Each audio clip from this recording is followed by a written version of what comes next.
नमस्कार दोस्तों।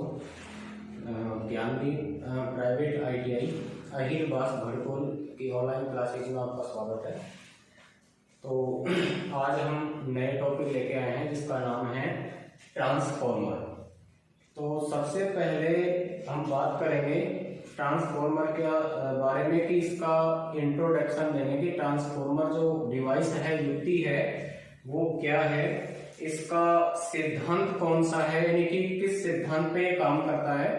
उसके बाद इसकी जो कंट्रैक्शन है, यानी कि जो संरचना है, वो किस बेस पे बनी होती है, किस आधार पे बनी होती है।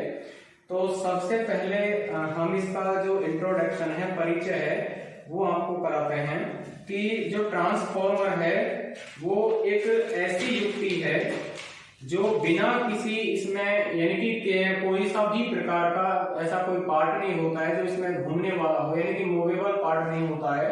इसको स्टैटिक डिवाइस बोलते हैं, यानी कि स्टैटिक युक्ति बोलते हैं, यानी कि किसी भी प्रकार का कोई घूमने वाला भाग इसमें नहीं होता। दूसरा, जो ट्रांसफॉर्मर है जिसको परिणाम मित्र बोल रहे हैं, इसका जो आविष्कार करता है उसका नाम है माइकल फैराडे। तो यानी कि जो ट्रांसफॉर्मर का आविष्कार किया उस साइंटिस्ट का, यानी कि वैज्ञानिक का नाम माइकल फैराडे है। दूसरा, ट्रांसफॉर्मर का अर्थ केवल AC का ट्रांसफर करना है। हम सीधे तौर पर कह सकते हैं कि जो ट्रांसफॉर्मर का जो कार्य है वो AC का ट्रांसफर करना है, चाहे वो कम वोल्टेज का हो या अधिक वोल्टेज का हो। AC के अलावा ये किसी भी प्रकार की सप्लाई पर कार्य नहीं करता है। उसके बाद अगर आप बोले तो ये कि ये एक ऐसी डिवाइस है जिसमें कोई भी घूमने वाला भाग नहीं होता है, यानी कि स्टैटिक डिवाइस है, स्टैटिक युक्ति है। इसमें जो मैकेनिकल लॉस है वो किसी भी प्रकार का नहीं हो पाता है, यानी कि जो कोई घूमने वाला पार्ट नहीं होगा उस मशीन में, जो यांत्रिक क्षति है वो भी उपस्थित नहीं होगी। उसके बाद अपन मानते हैं कि जिस डिवाइस में घूमने वाला भाग नहीं होता है तो उसमें यांत्रिक क्षति भी नहीं होगी और उसकी जो दक्षता है वो अधिक होगी। तो उसी अवस्था में जो ट्रांसफॉर्मर की दक्षता है वो लगभग मानते हैं 92 में से 98% तक, यानी कि 92 से 98% दक्षता ट्रांसफॉर्मर की मानते हैं, क्योंकि इसमें जो सचल भाग पुर्जे होते हैं वो नहीं होते हैं और इसकी जो दक्षता है उसी आधार पे सर्वाधिक होती है।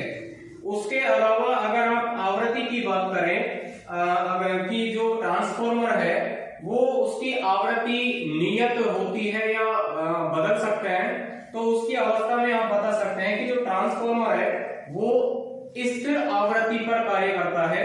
अगर आप आवृत्ति को बदलेंगे तो ट्रांसफॉर्मर की दक्षता में आपको अंतर मिल जाएगा, यानी कि ट्रांसफॉर्मर की दक्षता बदल जाएगी। क्योंकि अगर आप आवृत्ति यानी कि फ्रीक्वेंसी को स्थिर रखेंगे तो उसमें से लीकेज फ्लक्स का जो मान है वो भी स्थिर रहेगा। तो इसीलिए ट्रांसफॉर्मर की जो आवृत्ति है, फ्रीक्वेंसी है, उसको हमेशा स्थिर यानी कि कांस्टेंट रखना चाहिए। उसके बाद बात आती है रेटिंग की, कि ट्रांसफॉर्मर की जो रेटिंग है वो किस में व्यक्त की जाती है, यानी कि इसकी जो दक्षता है, जो आउटपुट है, वो किस में मापते हैं। तो यानी कि अगर ट्रांसफॉर्मर छोटा प्रकार का यानी कि कम क्षमता का है तो उसको वोल्ट एम्पियर में मापते हैं, जिसको VA लिखते हैं, यानी कि स्मॉल ट्रांसफॉर्मर। यानी कि अगर ट्रांसफॉर्मर कम क्षमता का है, यानी कि उसका आउटपुट वोल्टेज जो जनरेट करने का जो क्षमता है वो कम है, तो उसकी रेटिंग वोल्ट एम्पियर में मापी जाती है। किसमें मापी जाती है? वोल्ट एम्पियर में। अगर उसके बाद बात करें कि डिस्ट्रीब्यूशन ट्रांसफॉर्मर होते हैं, जो वितरण ट्रांसफॉर्मर होते हैं, तो उसकी जो रेटिंग है वो किसमें व्यक्त की जाती है? तो वो व्यक्त की जाती है KVA में, किलो वोल्ट एम्पियर में। डिस्ट्रीब्यूशन ट्रांसफॉर्मर, तो यानी कि डिस्ट्रीब्यूशन ट्रांसफॉर्मर की जो रेटिंग होती है वो KVA में व्यक्त की जाती है। तो इस आधार पे आप कह सकते हैं कि जो ट्रांसफॉर्मर होते हैं उनकी रेटिंग मैक्सिमम जो व्यक्त की जाती है वो kVA में व्यक्त की जाती है, ठीक है ना। तो उसके बाद अगर ट्रांसफॉर्मर का उपनाम दिया जाए, यानी कि इसका दूसरा अगर नाम दिया जाए तो परिणामित्र तो बोलते ही हैं, उसके अलावा इसको बोलते हैं एक्समर। तो यानी कि ट्रांसफॉर्मर को आप दूसरा नाम अगर इसको दूसरे नाम से इसको जाना जाए तो उसको एक्समर के नाम से भी जान सकते हैं। उसके बाद ट्रांसफॉर्मर चाहे सिंगल फेज का हो या 3 फेज का हो, उनमें स्वतंत्र रूप से प्राइमरी और सेकेंडरी 2 वाइंडिंग स्थापित होती हैं। यानी कि चाहे वो सिंगल फेज हो या 3 फेज हो, उनमें स्वतंत्र रूप से 2 प्रकार की वाइंडिंग स्थापित की जाती है। अब यानी कि उनका अंतर क्या होता है, अगर हम बात करें प्राइमरी वाइंडिंग की, प्राइमरी वाइंडिंग एक होती है सेकेंडरी वाइंडिंग। तो यानी कि कहने का मतलब यह है कि अगर ट्रांसफॉर्मर चाहे तो सिंगल फेज हो या 3 फेज हो, तो दोनों फेजों की अवस्था में वाइंडिंग प्रत्येक ट्रांसफॉर्मर में स्वतंत्र रूप से प्राइमरी और सेकेंडरी दोनों वाइंडिंग्स मिलती हैं, और दोनों वाइंडिंग अपना अपना जो मार्ग है, जो परिपथ है, वो स्वतंत्र रूप से बनाती हैं, ठीक है ना। तो उसके बाद बात करते हैं ट्रांसफॉर्मर के सिद्धांत की। तो यानी कि ट्रांसफॉर्मर कौन से सिद्धांत पे काम करता है, ट्रांसफॉर्मर का जो प्रिंसिपल है वो कौन सा है। तो यानी कि जो ट्रांसफॉर्मर है वो अन्योन्य प्रेरण, जिसको म्यूचुअल इंडक्टेंस बोलते हैं, जिसको सह प्रेरण या परस्पर प्रेरण भी बोल सकते हैं, तो इस सिद्धांत पर ये काम करता है। यानी कि कह सकते हैं कि अगर कोई 2 वाइंडिंग आपने स्थापित कर रखी है किसी भी पटलन रोड पर, इस तरीके से वाइंडिंग स्थापित कर रखी है, मान लो ये प्राइमरी वाइंडिंग है, ये सेकेंडरी वाइंडिंग है, इसका जो फ्लक्स जाएगा वो सेकेंडरी की ओर जाएगा। तो यानी कि जैसे ही प्राइमरी को आप सप्लाई से जोड़ेंगे, इसमें चुंबकीय क्षेत्र बनेगा, चुंबकीय क्षेत्र बनने के बाद इसका जो फ्लक्स है वो पटलन क्रोड की सहायता से सेकेंडरी में प्रवाहित होगा, और जैसे ही सेकेंडरी में प्रवाहित होगा तो सेकेंडरी वाइंडिंग के जो टर्न है, वर्त है, वो इस फ्लक्स का छेदन करेगा और इसमें ईएमएफ जनरेट होगा, ईएमएफ उत्पन्न होगा, जिसे विद्युत वाहक बल बोलते हैं। तो इस आधार पर प्राइमरी और सेकेंडरी वाइंडिंग बिना किसी संपर्क में आए विद्युत वाहक बल को उत्पन्न करती हैं। इसीलिए इस सिद्धांत को परस्पर प्रेरण या सह प्रेरण या अन्योन्य प्रेरण, जिसको म्यूचुअल इंडक्टेंस बोलते हैं, उसके आधार पर ट्रांसफॉर्मर कार्य करता है। अगर आपसे कह दिया जाए कि ट्रांसफॉर्मर की प्राइमरी और सेकेंडरी वाइंडिंग में प्रति टर्न ईएमएफ मान होता है, तो उसको कह सकते हैं कि बराबर, और बराबर में दोनों का मान नियत होगा, फिक्स होगा। उसके बाद अपन बात करते हैं कि जो ट्रांसफॉर्मर है वो अन्योन्य प्रेरण के अलावा किस सिद्धांत पे काम करता है, तो उसको कह सकते हैं कि जो ट्रांसफॉर्मर है वो दोनों वाइंडिंग के बीच में जो उसकी परस्पर प्रेरण है, यानी कि जो एक दूसरे के बीच में इंडक्टेंस की जो प्रस्तुति है, वो माइकल फैराडे के चुंबकीय क्षेत्र के सिद्धांत पर आधारित है, ठीक है ना। तो उसके बाद एक सवाल आता है कि जब प्राइमरी और सेकेंडरी वाइंडिंग है, इन दोनों वाइंडिंग्स के बीच में जो प्रतिरोध का मान होता है वो कितना होता है। तो आप यानी कि जो प्राइमरी वाइंडिंग ये स्थापित कर दी, सेकेंडरी वाइंडिंग आपने यहां स्थापित कर दी, बीच में पटलन क्रोड है, तो यानी कि दोनों के बीच में जो प्रतिरोध का मान है वो कितना आएगा। तो यानी कि दोनों वाइंडिंग्स के बीच में जो प्रतिरोध का मान आएगा वो आएगा इन्फिनिटी, यानी कि अनंत आएगा। अब उसका जो रीजन है, कारण है, वो क्या है कि दोनों वाइंडिंग्स के बीच में जो प्रतिरोध का मान है वो अनंत आएगा। तो उसका जो रीजन है, उस फैक्टर है, वो ये है कि दोनों वाइंडिंग एक दूसरे के बीच में ओपन सर्किट जैसा व्यवहार करती हैं, यानी कि दोनों वाइंडिंग एक दूसरे के संपर्क में नहीं होती, एक दूसरे के बीच में ओपन सर्किट का जैसा व्यवहार करती हैं, इसीलिए दोनों वाइंडिंग्स के बीच में जो प्रतिरोध आएगा वो इन्फिनिटी आएगा, अनंत आएगा। इसके आधार पर जो नेक्स्ट जो पॉइंट आता है वो ये आता है कि ट्रांसफॉर्मर की जो संरचना होती है वो कैसी होती है, यानी कि कंट्रैक्शन ऑफ ट्रांसफॉर्मर। यानी कि ट्रांसफॉर्मर की संरचना मुख्य जो पॉइंट्स होते हैं वो 4 बिंदु होते हैं। एक तो वाइंडिंग, दूसरा लैमिनेटेड कोर, तीसरा कंटेनर और चौथा टर्मिनल। यानी कि जो ट्रांसफॉर्मर बनाते हैं उसके लिए मुख्य भाग जो आप पहले प्रायोरिटी देते हैं, यानी कि पहले उसको प्राथमिकता देते हैं, वो कौन कौन से होते हैं। तो यानी कि जो ट्रांसफॉर्मर बनाते हैं तो उसमें सबसे पहला भाग आता है, वो आता है वाइंडिंग का। जिस तरीके से आपने यहाँ 3 प्रकार के ट्रांसफॉर्मर देख रखे हैं, तो इनमें यानी कि जो सेल टाइप का है, कोर टाइप का है और बेरी टाइप का है। इन सारे प्रकार के ट्रांसफॉर्मर में 2 प्रकार की वाइंडिंग स्थापित कर रखी है, तो प्राइमरी वाइंडिंग और दूसरी सेकेंडरी वाइंडिंग। तो यहाँ डिवाइडेशन ये किया जाता है कि प्राइमरी किसे कहते हैं और सेकेंडरी वाइंडिंग किसे कहते हैं। तो यानी कि प्राइमरी वाइंडिंग किसे कहेंगे, यानी कि ऐसी वाइंडिंग जिसमें आरोपित वोल्टेज प्रदान की जाए, यानी कि जिसमें इनपुट सप्लाई प्रदान की जाए, वो वाइंडिंग प्राइमरी वाइंडिंग कहलाएगी। और जिसके माध्यम से वोल्टेज प्राप्त की जाए या जिस वाइंडिंग पर लोड जोड़ा जाए वो वाइंडिंग सेकेंडरी वाइंडिंग कहलाती है। ठीक है ना। तो यानी कि प्राइमरी और सेकेंडरी वाइंडिंग में मुख्य अंतर ये होता है कि प्राइमरी वो वाइंडिंग जिसमें सप्लाई को जोड़ा जाए और सेकेंडरी वाइंडिंग वो वाइंडिंग जिसमें कोई भी लोड को जोड़ा जाए, यानी कि आउटपुट वोल्टेज प्राप्त की जाए, उसे हम वाइंडिंग प्राइमरी और सेकेंडरी का नाम डिवाइड कर देंगे। उसके बाद आता है कि जो आप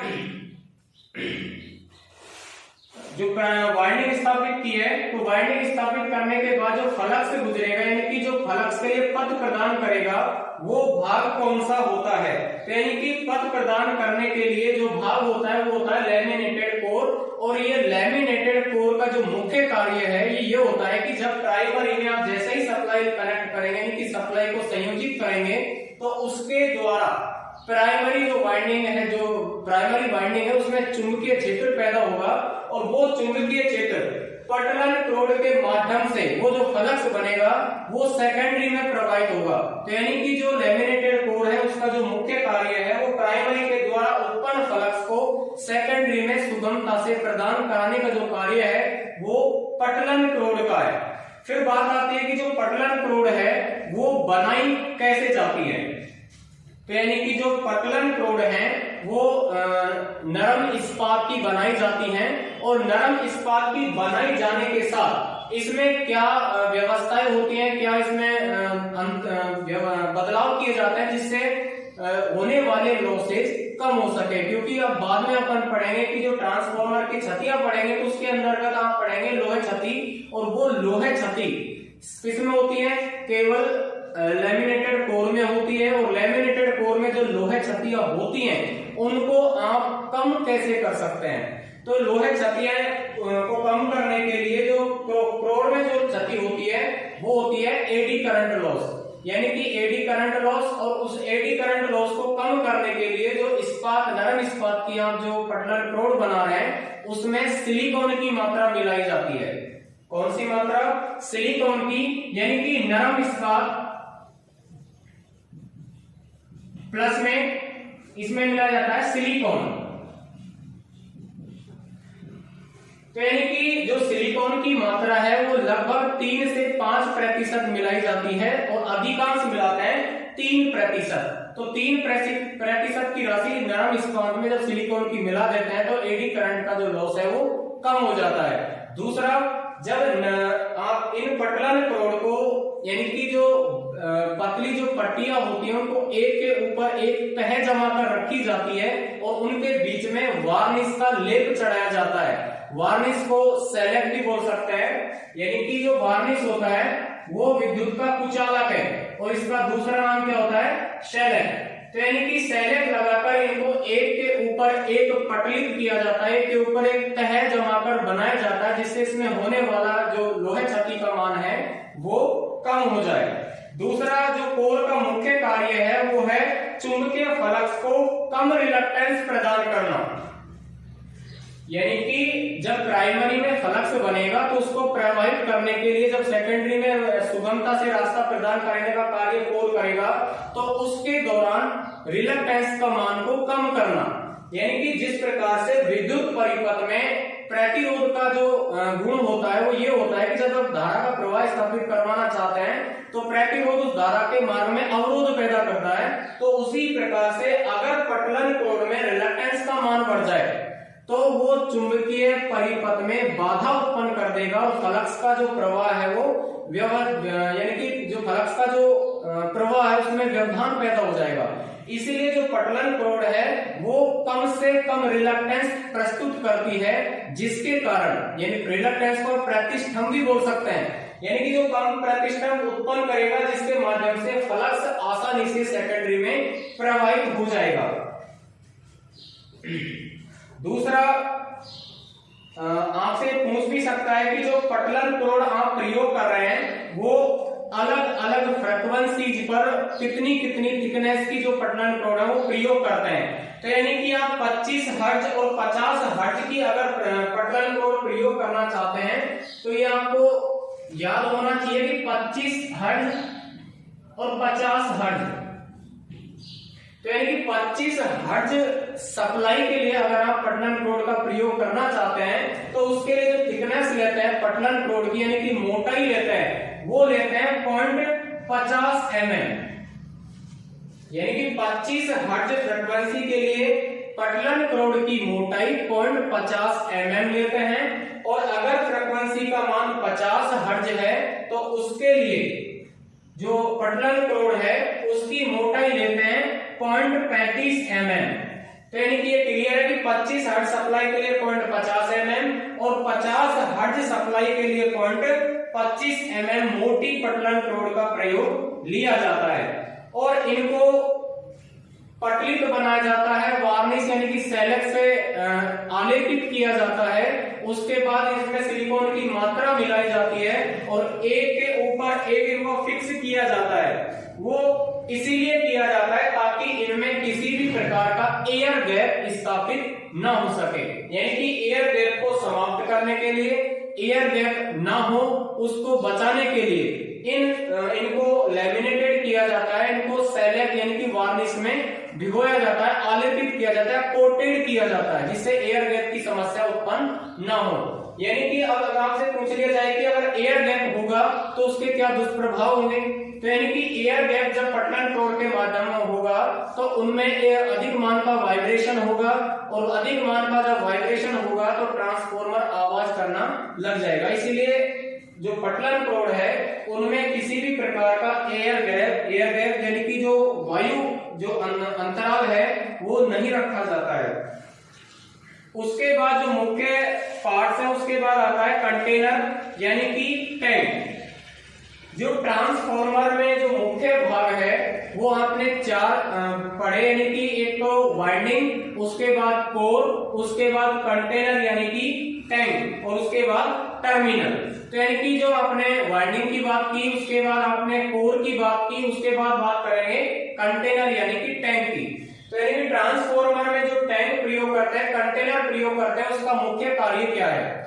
तो यानी कि टैंक का जो मुख्य कार्य है वो टैंक का मुख्य कार्य यह होता है कि ट्रांसफॉर्मर में जितने भी भाग आप प्रयोग कर रहे हैं, यानी कि कोर प्रयोग कर रहे हैं, वाइंडिंग प्रयोग कर रहे हैं, तो उन सबको अपने में समाहित करने का काम करता है, अपने को यानी कि इन सबको आधार प्रदान करने का जो कार्य करता है वो मुख्य कार्य होता है टैंक यानी कि कंटेनर का। उसके अलावा जब आप वाइंडिंग को ठंडा रखने के लिए, वाइंडिंग को अचालकता प्रदान करने के लिए जो लिक्विड प्रयोग करते हैं, यानी कि ट्रांसफॉर्मर ऑयल का प्रयोग करता है, तो उसको धारण करने का जो काम है वो भी कंटेनर करता है, मुख्य टैंक करता है। और ये टैंक बना किसका होता है, यानी कि ये टैंक नरम इस्पात का बना होता है, और इसका जो मुख्य कार्य है मैंने पहले भी बता दिया कि ऑयल को आधार प्रदान करना या वाइंडिंग्स और कोर को आधार प्रदान करने का कार्य मुख्य टैंक या कंटेनर करता है।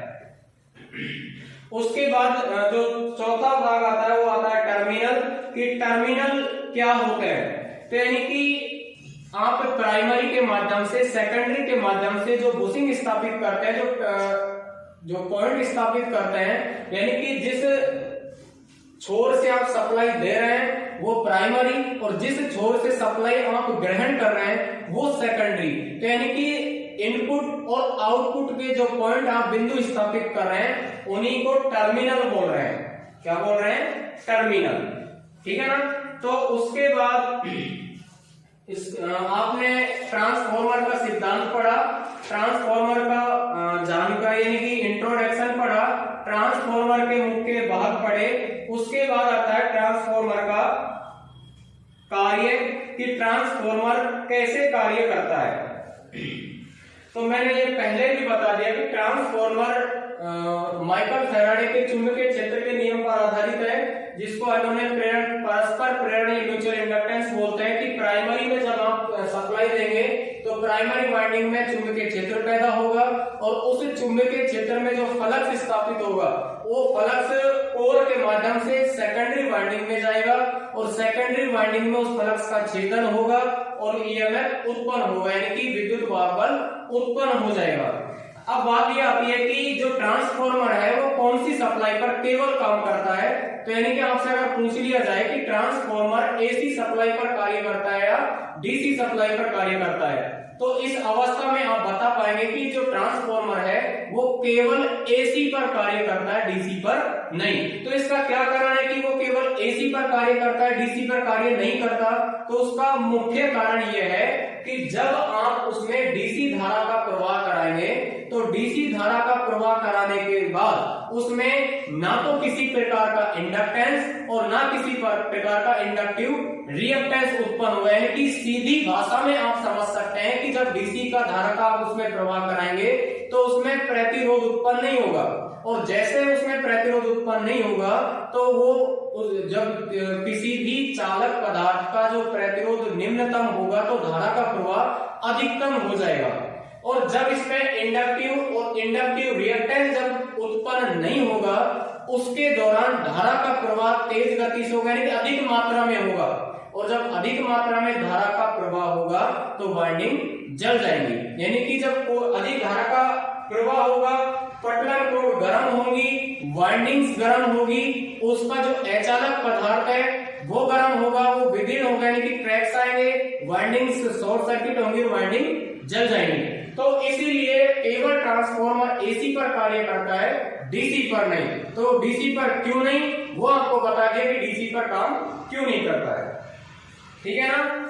अब बात आती है कि ट्रांसफॉर्मर का जो आप प्रयोग कर रहे हैं उसके क्या लाभ है, यानी कि जो उसके एडवांटेज हैं वो क्या है। ट्रांसफॉर्मर का ही प्रयोग क्यों करते हैं, इसके अलावा किसी और डिवाइस का आप प्रयोग क्यों नहीं करते हैं। तो सबसे पहला और सबसे जो मुख्य बिंदु है वो ये है कि ट्रांसफॉर्मर में किसी भी प्रकार का कोई सचल पुर्जा नहीं होता, यानी कि ट्रांसफॉर्मर में कोई घूमने वाला भाग नहीं होता, और जिस मशीन में घूमने वाला भाग नहीं होता उसकी जो दक्षता है, क्षमता है वो अधिक हो जाती है। तो वही संबंध ट्रांसफॉर्मर का है कि इसमें किसी भी प्रकार का कोई घूमने वाला भाग नहीं है, और घूमने वाला भाग नहीं होने के कारण इसमें क्षतियों का मान कम हो जाता है, जिससे आउटपुट क्षमता अधिक हो जाती है। दूसरा, जब किसी मशीन में घूमने वाला भाग नहीं होगा तो उसको अनुरक्षण या मरम्मत यानी कि देखभाल की और उसको मेंटेनेंस की कम से कम आवश्यकता होगी, यानी कि उसका जो लागत है, खर्चा है, वो भी कैसा आएगा, कम आएगा। दूसरा, ट्रांसफॉर्मर है यानी कि जो एक्समर है वो एक स्टैटिक डिवाइस है, स्टैटिक युक्ति है। तो स्टैटिक युक्ति होने के कारण इसमें किसी भी प्रकार का कोई व्यवधान उपस्थित नहीं होगा, और व्यवधान उपस्थित नहीं होगा तो इसकी दक्षता अधिक होगी, और यानी कि जो मूवेबल मशीनें होती हैं उन मशीनों से ट्रांसफॉर्मर की दक्षता सर्वाधिक होती है। इसकी जो दक्षता अनुमानित मानते हैं वो मानते हैं 92% से 98%, यानी कि जो 92% से 98% की जो दक्षता होती है वो केवल इसके स्टैटिक डिवाइस होने के गुण के कारण होती है। दूसरा, ट्रांसफॉर्मर एक ऐसी मशीन है, ऐसी डिवाइस है जिसका आप प्रयोग निम्नतम और अधिकतम वोल्टेज पर कर सकते हैं। यानी कि ट्रांसफॉर्मर का आप कम से कम वोल्टेज और अधिकतम वोल्टेज पर इसका प्रयोग कर सकते हैं, बिना किसी बदलाव के, बिना किसी अधिकतम लागत के। उसके बाद अपन देखते हैं कि जो ट्रांसफॉर्मर है वो पारेषण के लिए या डिस्ट्रीब्यूशन के लिए सर्वाधिक उपयुक्त है। यानी कि अगर किसी लाइन का आप पारेषण कर रहे हैं कि उस लाइन में आप वोल्टेज का ट्रांसमिशन कर रहे हैं, तो ट्रांसमिशन करने के बाद उसमें कुछ वोल्टेज की छीजत होती है जिसको वोल्टेज ड्रॉप बोलते हैं। यानी कि जो वोल्टेज कम पड़ी, यानी कि वोल्टेज जो छीजत में गई, उसकी क्षतिपूर्ति के लिए आप बिना किसी अनावश्यक खर्चे के ट्रांसफॉर्मर की सहायता से उस वोल्टेज की पूर्ति कर सकते हैं। अगर इसी की अपेक्षा बात की जाए डीसी की, तो डीसी का अगर आप पारेषण करें, यानी कि डीसी का आप ट्रांसमिशन करें, तो ट्रांसमिशन करने के बाद डीसी का ड्रॉप यानी वोल्टेज का जो ड्रॉप होगा उसकी क्षतिपूर्ति करने के लिए आप एमजी सेट का प्रयोग करते हैं, कि मोटर जनरेटर सेट का प्रयोग करते हैं, जिसको इसकी भाषा में बूस्टर बोलते हैं। क्या बोलते हैं? बूस्टर बोलते हैं। यानी कि जब डीसी का आप पारेषण कर रहे हैं, वोल्टेज का उसमें ड्रॉप हुआ है, तो उस वोल्टेज की क्षतिपूर्ति के लिए जो आप वोल्टेज इंक्रीज कराने के लिए जो साधन उपयोग में लाएंगे वो जनरेटर सेट होगा। जनरेटर सेट को बोलेंगे बूस्टर। तो यानी कि ट्रांसफॉर्मर का आप प्रयोग कर रहे हैं तो वहां पे लागत शून्य है, यानी कि किसी प्रकार की कोई लागत नहीं है। और जब आप एमजी सेट यानी कि बूस्टर का प्रयोग करेंगे तो उस वोल्टेज को अपग्रेड करने के लिए, उस वोल्टेज को समान करने के लिए आपको लागत अधिक चुकानी होगी। तो इस परिप्रेक्ष्य में भी एसी और डीसी के अंतर्गत जो ट्रांसफॉर्मर है वो अधिक उपयुक्त है। ठीक है ना?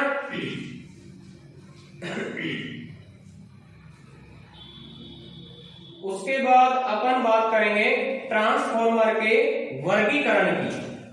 ठीक है ना? कि ट्रांसफॉर्मर का जो वर्गीकरण है वो किस आधार पे किया जाता है, या ट्रांसफॉर्मर का वर्गीकरण कितने आधारों पे किया गया है। तो यानी कि ट्रांसफॉर्मर के जो वर्गीकरण है वो अनेक प्रकार के हैं।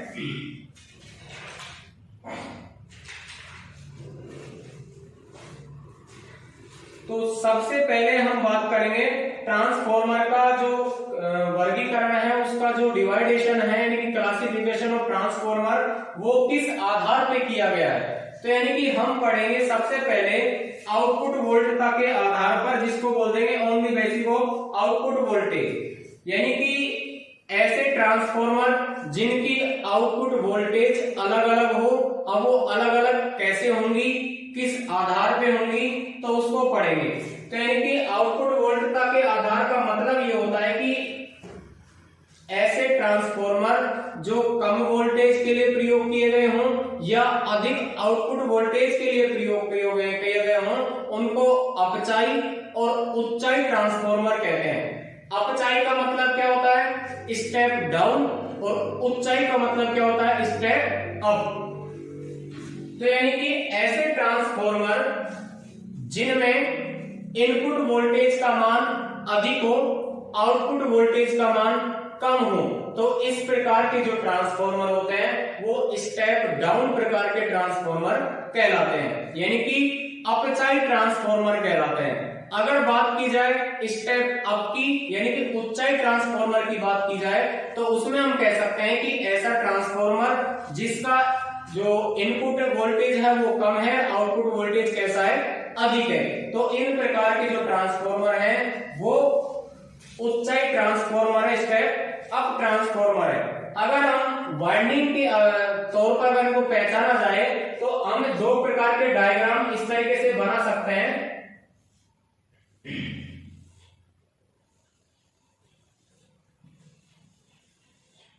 एक तो यानी कि इसको दे सकते हैं नाम ए और इसको दे सकते हैं बी।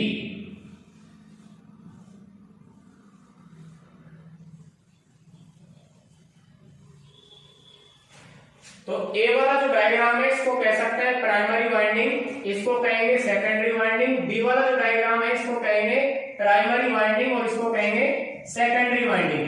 यानी कि दो प्रकार के डायग्राम आपको दे दिए हैं। तो यानी कि आपसे अगर पूछा जाए कि जो प्राइमरी वाइंडिंग और सेकेंडरी वाइंडिंग दोनों जो डायग्राम में आपको दे रखी है उनमें आपको पहचानना है कि इसमें अपचाई ट्रांसफार्मर कौन सा है और उच्चाई ट्रांसफार्मर कौन सा है। तो अगर बात करें हम डायग्राम ए की, तो इसमें ये प्राइमरी और ये सेकेंडरी है, तो आपको ये पहचान है कि जो ये वाला ट्रांसफार्मर है ये अपचाई है या उच्चाई है।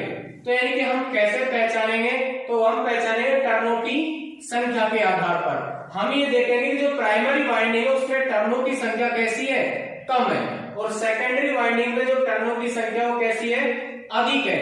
तो यानी कि अगर सेकेंडरी वाइंडिंग में टर्नों की संख्या अधिक है प्राइमरी की अपेक्षा, तो इस प्रकार के जो ट्रांसफार्मर है वो कहलाएंगे स्टेप अप ट्रांसफार्मर, यानी कि उच्चाई ट्रांसफार्मर। क्या कहलाएंगे, उच्चाई या स्टेप अप ट्रांसफार्मर कहलाएंगे।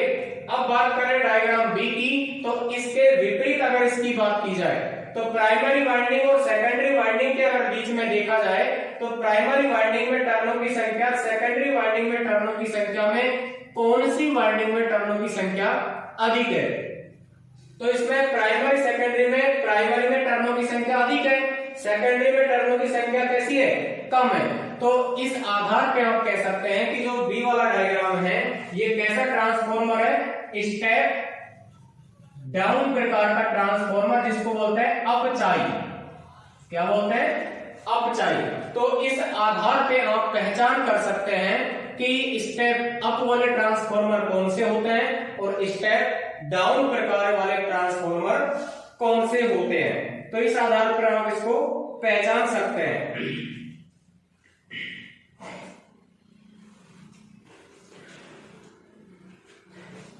तो यानी कि जो स्टेप अप प्रकार के जो ट्रांसफार्मर हैं, अगर आपसे पूछ लिया जाए कि इनका कहां प्रयोग किया जाता है, तो इनका प्रयोग उत्पादन केंद्रों पर अल्टरनेटर द्वारा उत्पन्न किए गए वोल्टेज को उच्च करने के लिए, उच्च वोल्टेज में परिवर्तन करने के लिए इन प्रकार के ट्रांसफार्मरों का प्रयोग किया जाता है। दूसरा, अगर बात की जाए स्टेप डाउन ट्रांसफार्मर की, तो स्टेप डाउन ट्रांसफार्मर का प्रयोग कहां करते हैं, जहां पर आपको अधिक वोल्टेज से कम वोल्टेज में प्रयोग करना है।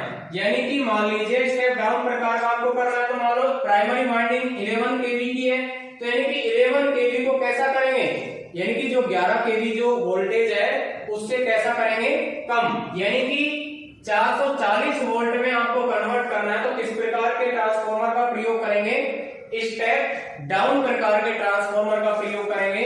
उसी के दौरान अगर आप बात करें ऊंचाई की, तो मान लीजिए यहाँ 11 केवी की वोल्टेज इनपुट में दे रखी है, तो सेकेंडरी में कितना करेंगे, 33 केवी, 66 केवी। तो इस आधार पर कि प्राइमरी की अपेक्षा कैसे हो गई, वोल्टेज अधिक हो गई। उसी के दौरान जो स्टेप डाउन उसमें प्राइमरी की अपेक्षा वोल्टेज कैसे हो गई, कम हो गई। तो यानी कि उच्चाई ट्रांसफार्मर का प्रयोग उत्पादन केंद्रों पर अल्टरनेटर के द्वारा उत्पन्न वोल्टेज को अधिक वोल्टेज में परिवर्तन के लिए किया जाता है।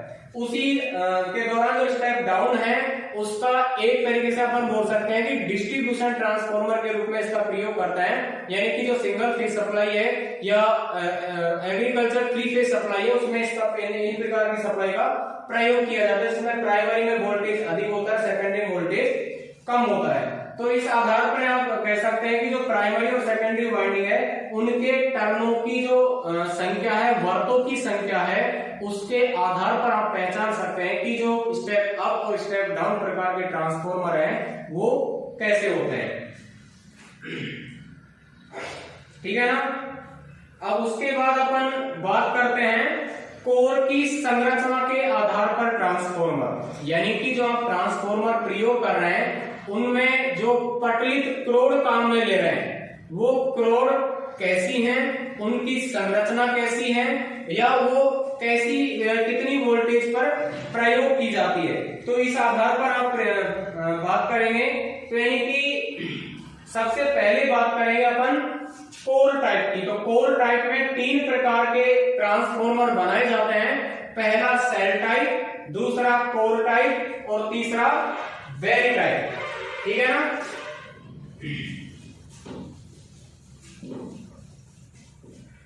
यानी कि कोर के आधार पर आप ट्रांसफॉर्मर का जब डिवाइडेशन करेंगे तो उसमें 3 प्रकार का वर्गीकरण है, और 3 प्रकार के वर्गीकरण में पहला सेल, दूसरा कोर और तीसरा बेरी टाइप है।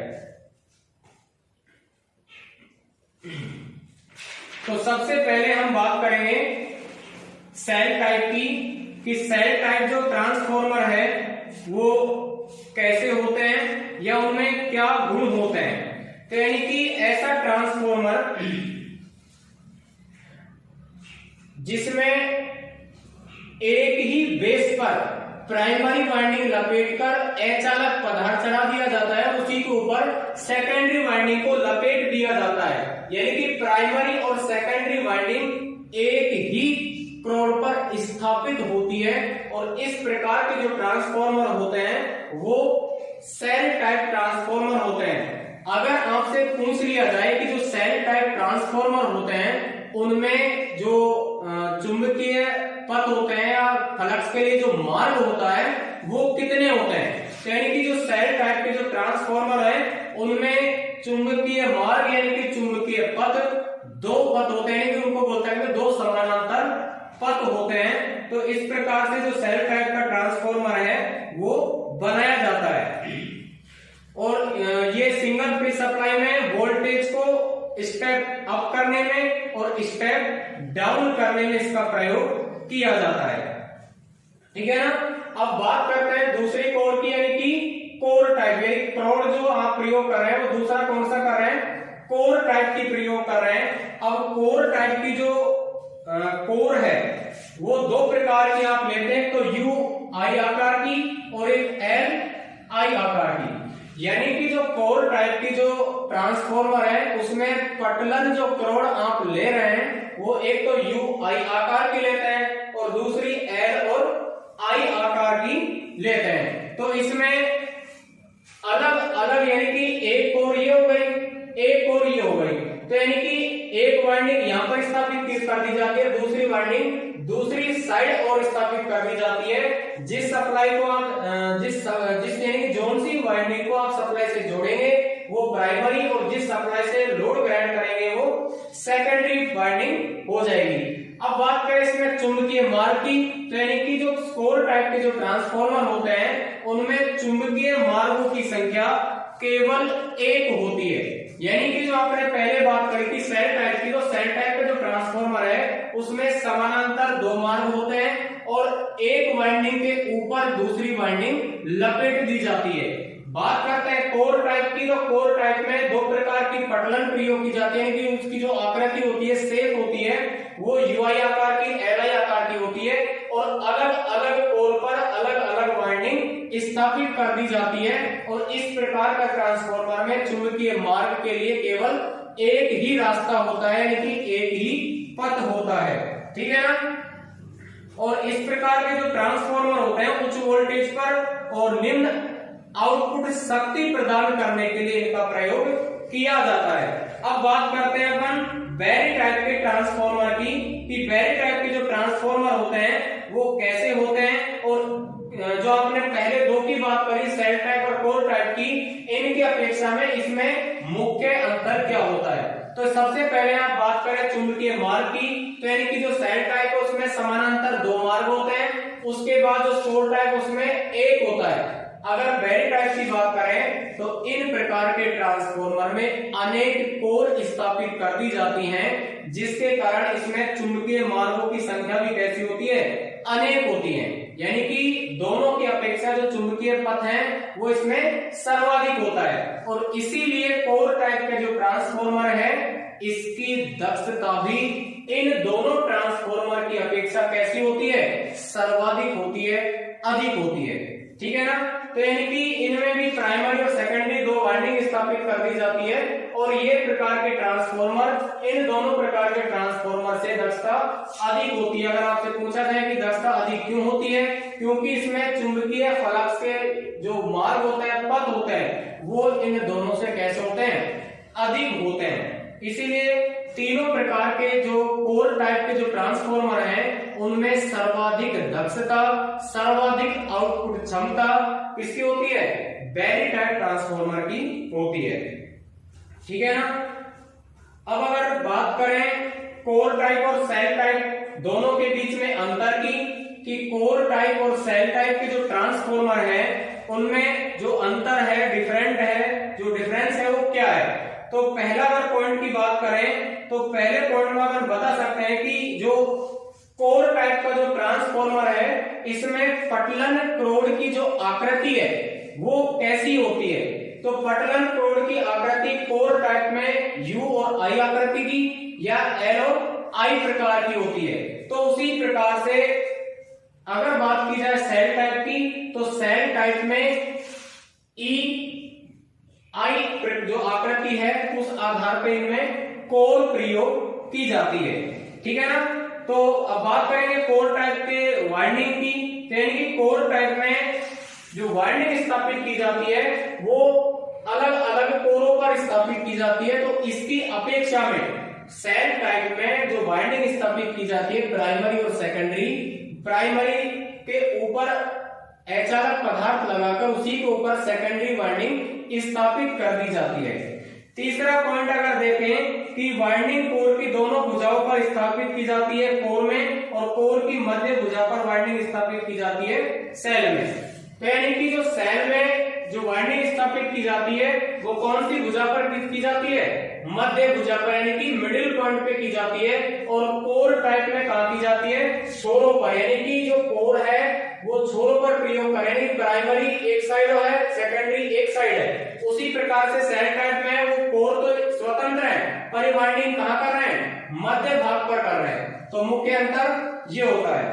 नेक्स्ट पॉइंट, जो सेल टाइप है उसमें जो चुंबकीय पथ है, चुंबकीय मार्ग है, उनकी संख्या 2 होती है। और कोर टाइप के जो ट्रांसफॉर्मर है उनमें चुंबकीय मार्ग यानी कि मैग्नेटिक जो वे है, पथ है, उसकी संख्या 1 होती है, ठीक है ना। तो उसके बाद हम बात करेंगे कोर की क्षेत्रफल की। तो यानी कि कोर टाइप का जो ट्रांसफॉर्मर है उसमें कोर का क्षेत्रफल समान होता है, और जो सेल टाइप का जो ट्रांसफॉर्मर है ये सेल टाइप है। तो यानी कि सेल टाइप का जो ट्रांसफॉर्मर है उसमें कोर का क्षेत्रफल इसकी अपेक्षा अधिक होता है। अब वो होता क्यों है, यानी कि जो कोर टाइप है उसमें आप साइड यानी कि दोनों छोरों पे दोनों साइड की और प्राइमरी सेकेंडरी अलग अलग स्थापित कर रहे हैं। तो वाइंडिंग्स का जो क्षेत्रफल है वो अधिक होने के कारण कोर की जो क्षेत्रफल वो कम बच जाएगा। उसी के दौरान जो सेल टाइप का जो ट्रांसफॉर्मर है उसमें जब आप वाइंडिंग स्थापित कर रहे हैं तो चारों ओर का क्षेत्रफल कैसा बच रहा है, स्वतंत्र बच रहा है, क्योंकि आप उसको मध्यस्थ बिंदु पर स्थापित कर रहे हैं। इसीलिए कोर टाइप से जो पटलन कोर का क्षेत्रफल है वो सेल टाइप का अधिक होता है, ठीक है ना। अब बात करते हैं आउटपुट वोल्टेज की। तो कोर टाइप के जो ट्रांसफॉर्मर होते हैं उनकी आउटपुट क्षमता यानी कि उनकी एफिशिएंसी कैसी होती है, अधिक होती है।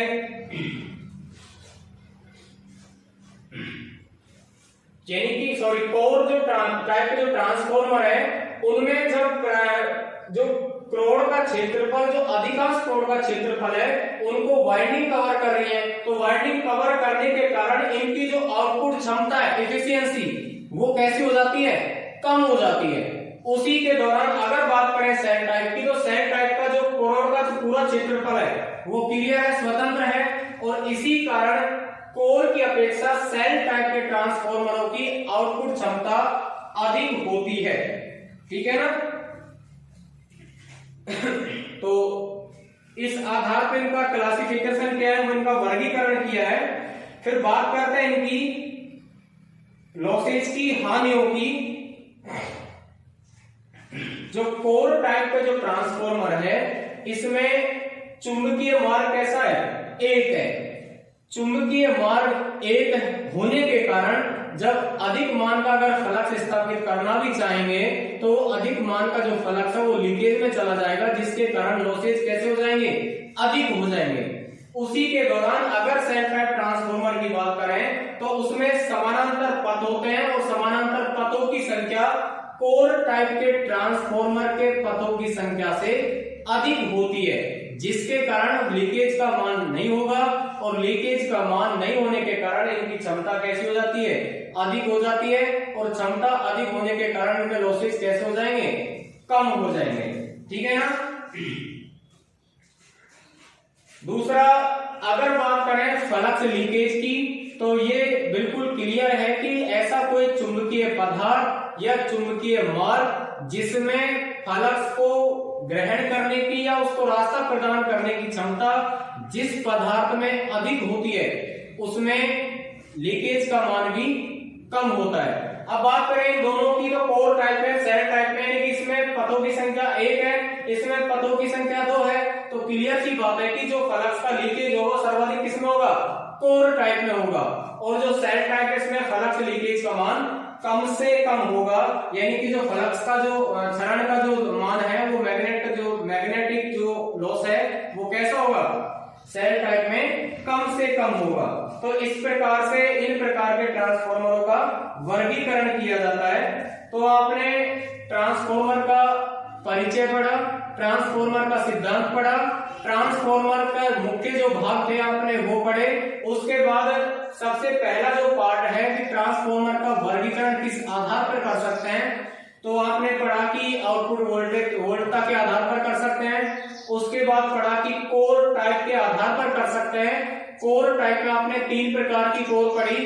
तो इस प्रकार से ट्रांसफार्मर में जो तीनों कोर हैं उनमें सर्वाधिक जो क्षमता है वो बैरी टाइप की है। उसके अलावा अगर बात करी जाए सेल की और कोर की, तो इन दोनों के बीच में सबसे अधिक क्षमता को सेल टाइप की जो ट्रांसफार्मर है उसकी है। तो इनमें से जो मेन क्वेश्चन है वो ये भी पूछ सकता है कि जो सेल टाइप है, कोर टाइप और बैरी टाइप, 3 प्रकार के जो ट्रांसफार्मर हैं कोर के आधार पर, तो इनमें सबसे अधिक जो चुंबकीय फ्लक्स का जो मार्ग है वो किसमें उपस्थित होता है, तो सबसे अधिक जो चुंबकीय फ्लक्स का जो मार्ग है वो बैरी टाइप में स्थित होता है। तो बैरी टाइप में जब फ्लक्स का मान यानी फ्लक्स का जो मार्ग है अधिक होगा तो आउटपुट क्षमता भी उसी की अधिक होगी, यानी कि दक्षता भी उसी ट्रांसफार्मर की अधिक होगी।